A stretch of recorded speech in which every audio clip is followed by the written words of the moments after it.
stayed at a cereal brewery there in Lexington and closed down the place. Ended up, it was a Wednesday night, and it was a blind date of sorts, and so everybody, we were there for such a long time, and everybody was messaging me like, are you back yet? Where are you? We haven't heard from you. This is a stranger.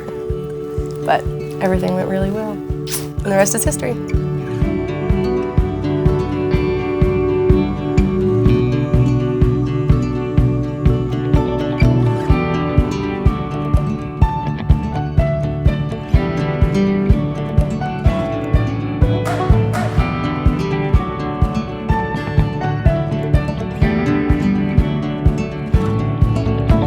Kendall, I love you, and I'm so excited for today, and I can't wait to start our adventure.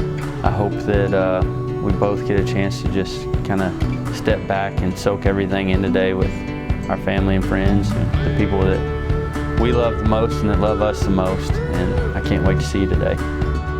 Scott, I have been a little nervous the past hour and a half or so, but reading your letter just made it better. It made everything better, and that means that everything's going to be better when I see you just in a couple of minutes, and I can't wait. I love you.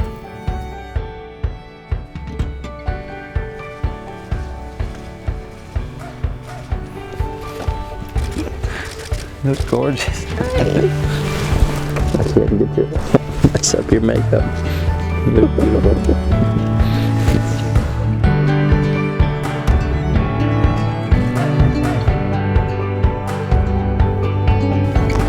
Beloved friends and family, we have joyfully come tonight in the presence of God and His beautiful creation to witness the joining together of Scott McCarty and Kendall Warner in the eternal vows of marriage.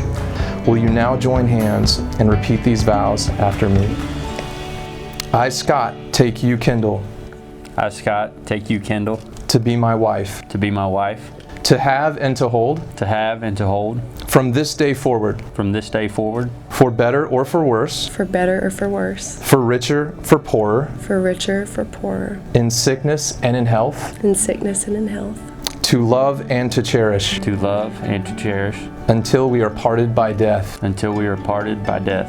As God is my witness. As God is my witness. I give you my promise. I give you my promise. Well, Scott, Kendall, having come before us and before God and having expressed your desire to be husband and wife, by the authority vested in me as a minister of the gospel of Jesus Christ, and by the laws of the Commonwealth of Kentucky, I pronounce you husband and wife. What God has joined together, let no man tear apart. Scott, you may kiss your bride. Ladies and gentlemen, it is an honor and with great joy that I present to you for the very first time Mr. and Mrs. Scott McCarty.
From a father's perspective, you know, there's lots of things that you worry about when your daughter chooses a man to marry. And, you know, number one, would that person love them like your father would? Or treat them with kindness and respect? I stand here today knowing with all my heart that Kendall has found that person in Scott. No doubt about it. The good Lord has put them together, and I really feel like they complete one another. And from a father's standpoint, that makes my heart very happy. There's one thing that I would like you all to remember. In the days to come, there's going to be lots of challenges, lots of difficulties, but always remember that every day is an opportunity, and it's up to us to make the most of that. My wish for you all is all the happiness and joy in the world. If you would raise your glasses with me and toast my new son and his bride, Kendall McCarty. Kendall McCarty.